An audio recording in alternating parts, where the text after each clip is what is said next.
With me today is David Van Ghent, author of Stealing from a Child.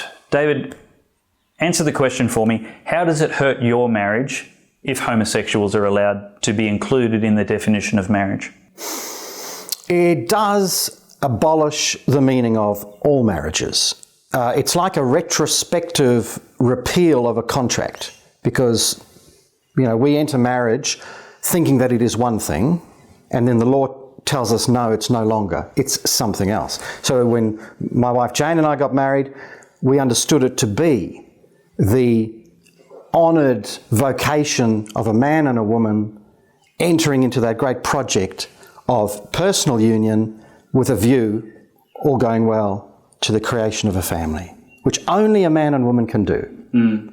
It's unique. So it's a unique vocation, and it's an honoured one because it's the central task of all societies. It is a matter of life and death. So it's this unique vocation on a pedestal, so be it.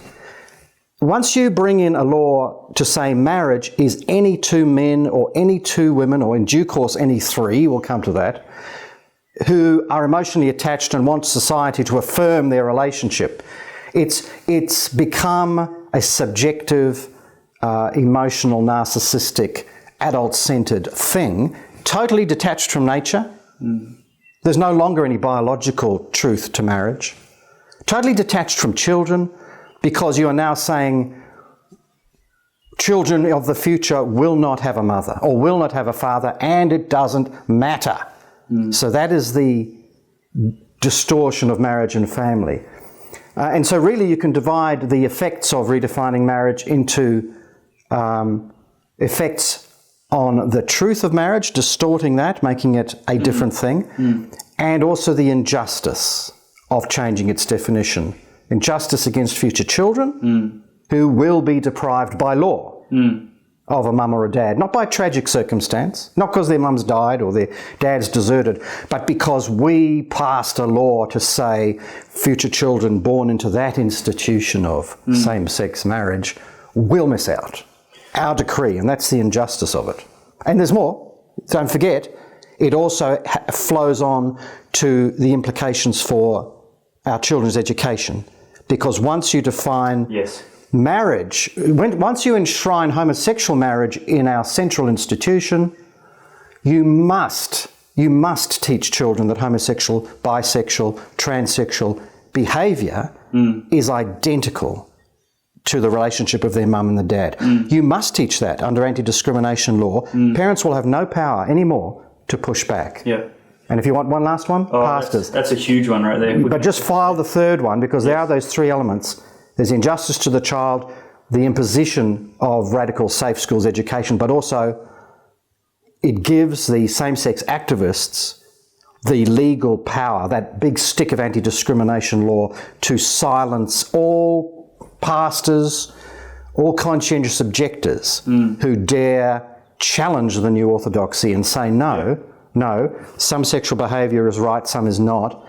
Marriage is this, marriage is not that. So that's a little foretaste of what happens if you redefine marriage. But there is impact on our marriage, because all of a sudden government is dictating reality, but you can't change reality by fiat. Let me give an example of the impact on marriage, and this is a statistical example.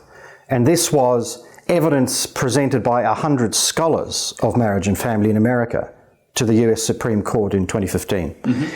And they pointed out that in every jurisdiction around the world that introduces same-sex marriage laws, there is an immediate drop in opposite-sex marriage rates. There is a 5% drop in the number of men and women getting married that correlates with the introduction of same-sex marriage, whether it's in countries like Holland or Canada, or whether it's in states in America that brought in same-sex marriage prior to the national law in 2015.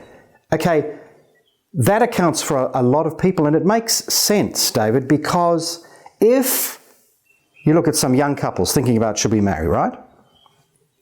If the law of the land now says that your marriage is no different to those two men and a cocker spaniel in the apartment upstairs, no different at all, none. You may think there's a difference, that secretly there's something special about the union of man and woman with a view to creating children. Well, tough. You're wrong now. There is not. It's an emotional choice like anything else. So these scholars agreed it diminished the perceived value to the whole of society. Yeah, because why would young people give a toss about getting married if society is now saying it's no different to two blokes or two women or, in due course, three women or whatever you like? It is purely your emotional satisfaction. Do what you like. Call it marriage if you like. Self-respecting people won't call it marriage at all, because what does it mean? It means nothing anymore other than a sort of prize that couples get from society to say we recognise your love. Well, what self-respecting couple needs the government to recognise their love? Yeah. Why would you want a certificate from the government about your relationship? I mean, where's the self-respect? Yeah. The only reason the government's involved in marriage is because the community has a profound interest in holding men and women together for the sake of children. If we do not put in that big effort, Dave, to hold men and women together, any society that doesn't put in that effort, you get men abandoning women, or, you get fatherless homes with all the attendant crime, delinquency, violence issues, drug abuse.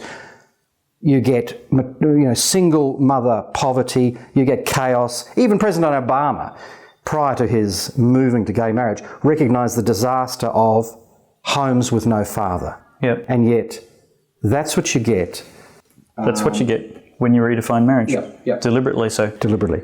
Yeah, look, it's remarkable that so many of the politicians who transparently are going with the wind on this issue have made very, very strong statements. Our own Penny Wong, a happy homosexual, allegedly, saying that marriage was a unique institution to be valued, nothing can be changed about it. Yeah.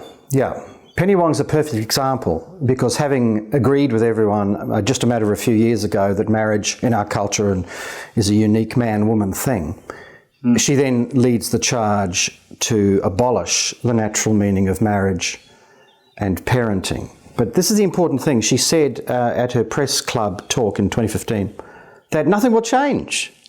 As she said, bring in same-sex marriage, the sun will still rise, children will still eat more ice cream than is good for them. Now, that's the stupidity that we're being fed. But that is not what another lesbian activist, Masha Gessen, told the Sydney Writers' Festival in 2012. Masha Gessen was more frank, and she said, quote, "Fighting for gay marriage generally involves lying about what we are going to do with marriage when we get there, because we lie that marriage is not going to change." And that is a lie. Yeah. Marriage is going to change, and it should change. And again, I don't think it should exist, end quote. And you had the lesbian social historian E.J. Graff. She said, quote, "Same-sex marriage is a breathtakingly subversive idea," end quote. And you're told nothing will change. The gay activist Michelangelo Signorile urges his fellow activists, quote, to fight for same-sex marriage, and once you've obtained it and the rights it brings, redefine the institution of marriage entirely, because he says the most subversive thing that gay and lesbian people can do is to radically redefine family. Yes. So that's put it this way. If you think that same-sex marriage campaign is just about marriage, we're wrong if we think that.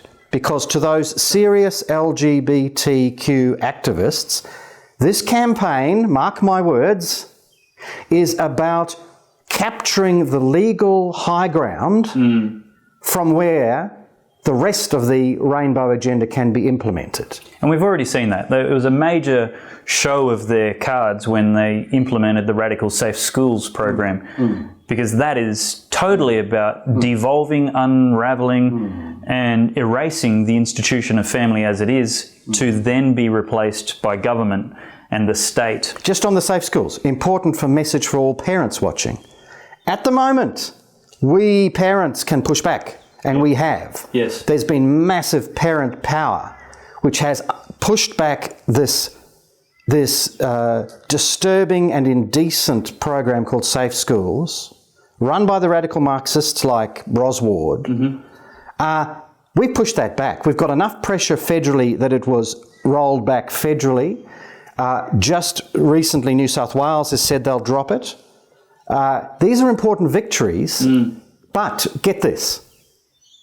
Once same-sex marriage is the law of the land, parents will have no power whatsoever to push back against the institution of genderless sex education. Your objection? Gay marriage means gay sex education. Get that. Gay marriage means gay sex education, and parents will have no power because of legal logic.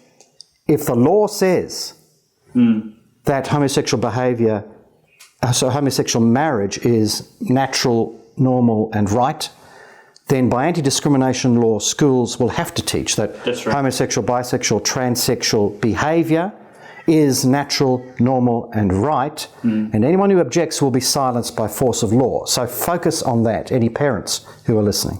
Anybody that objects will be deemed guilty of hate speech and prosecutable by the law. Yep. As we've seen overseas, that's the point. As we have seen overseas, and my book will give you some pretty vivid examples of that. There are loads and loads and loads of links and references in your book. So that sounds boring. There's also nice little stories. There it is. It's a great book, but what I'm saying is it's not just pure opinion on your part. There's lots and lots of evidence furnishing the argument that you're making. Having said that, my opinion's always right, so you're safe. You don't have to worry. Very good. Look, in the next segment, we're going to be asking the question, what does science say? What does the research say? Doesn't research and many, many studies conclusively tell us that there's absolutely no difference in outcomes for children raised in same-sex households? That question answered in depth in the next segment.